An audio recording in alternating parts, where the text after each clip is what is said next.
Hey guys, welcome back to the channel.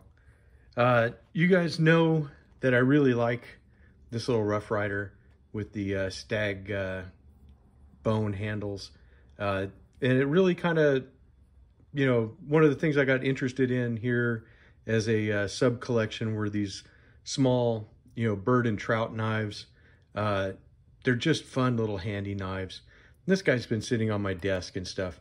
But then I saw that that Roper came out with one, and you guys know I love my Ropers. In fact, remember I have that discount code in the description box where you can get 20% off everything at the Roper website. So don't forget that that's there. It's in the description box of every video. But let's go without further ado. Here is Roper's entry. And this is just a wonderful little bird and trout knife. They call this one the Deadwood Jr. There is a larger Deadwood version. It has this nice little guard here.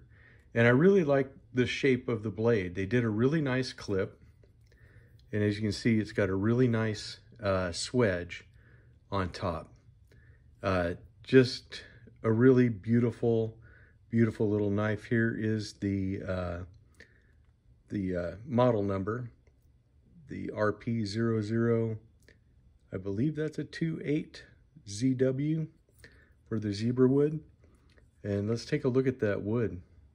That is really a really cool, striking grain that's in here. One of the things I thought was interesting is when I unpackaged the knife, the blade was wrapped in plastic, and the whole knife was actually. And when I first opened it, I didn't see very much of this dark grain at all. And I was like, wow, that seems really light for zebra wood.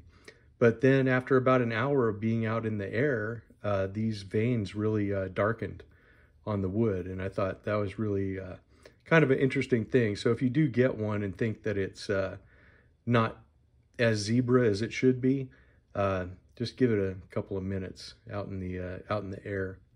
It's a full tang construction knife. Everything is pinned on this, and if you go to their website, they do show a diagram of how the full tang is in the pinned construction. So yeah, like I said, you have this nice little guard. You have a blade that is about 3 inches of cutting blade. It's about 3 1/4 all the way to the guard. Nice little sharpening choil there. Nice little pommel. It's just a sweet little knife. The overall length on this guy is about 6 1/2 inches. And our blade is stainless, not the 1065. This is 8CR13 MOV. So it's a different blade construction than the other traditional folders in the Roper series. Compared to this Rough Rider, as you can see, just a slightly longer handle, which is, so for anybody that is concerned about how much of a grip you can get. So like with this one, if I put my index finger there, my pinky is slipping off of the pommel. But in this guy here, if I do that, it actually sits right in there. So my pinky is not slipping off the pommel and it's actually locked in.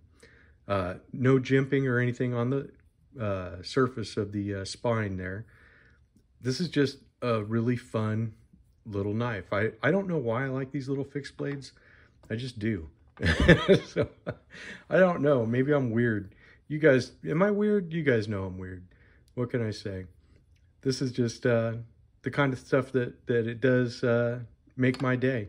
So it's got a nice satin finish as opposed to the Rough Rider that has the mirror finish. This guy's a little more expensive, but like I said, we do have the 20% discount code if you want to use that. It does come with a leather sheath. And this was my only complaint about it, is that there's just a little too much leather on this tab. And I haven't been able to get this to snap shut. So, and you can kind of see as it goes around, and this is riveted on the back, the little strap. I'll show you here. So it's riveted. But as you go in, to here and you try to get the snap to snap, there's just a little too much leather, it seems, on that side. So this is kind of making it to where this can't reach over to get to where the snap is. So I don't know if this button just got, you know, moved farther down than it needed to be. The knife does not come in the sheath. It comes in a plastic bag with a blade guard on it. And then this was thrown in the back. The good thing is, though, if you do have the Rough Rider knife, is that it fits in this sheath just fine, and this does snap. So, you know, basically you're not out anything. If I needed to take this out and carry it, I just would throw it into this one, and there you go, and it fits just fine. So maybe rides a little higher than the Rough Rider in here, just because it's a taller handle, but definitely something that is, well, not really, yeah, just a little bit, but definitely a decent workaround, you know. So I may or may not try to trim that tab, or I may just leave it like it is. That was my only complaint about this at all, was that I just thought that this should snap and be easier to fit on the knife. But that's a minor thing. You know, like I said, I have an alternate sheath. If you didn't have an alternate sheath, then it might be something that, you know, like I said, my data set is 1. I'm hoping that, you know, other sheaths are not like that. If somebody else has one, maybe it will, maybe you can let me know in the comments if that's the case or not. Anyways, this has been a fun knife. I've had it for a little while. Been waiting to review it. I just had a lot of Apex knives in the pipeline, so I had to kind of get those out because they're on a time limit, and this was not.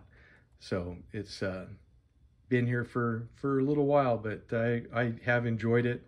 It's a nice companion to my little subset of bird and trout knives. So that's all I have for this one, guys. I hope you enjoyed it. I hope you enjoy bird and trout knives, and I hope you like Roper knives, because I sure do. And I will see you in the next one. Thanks for watching, guys.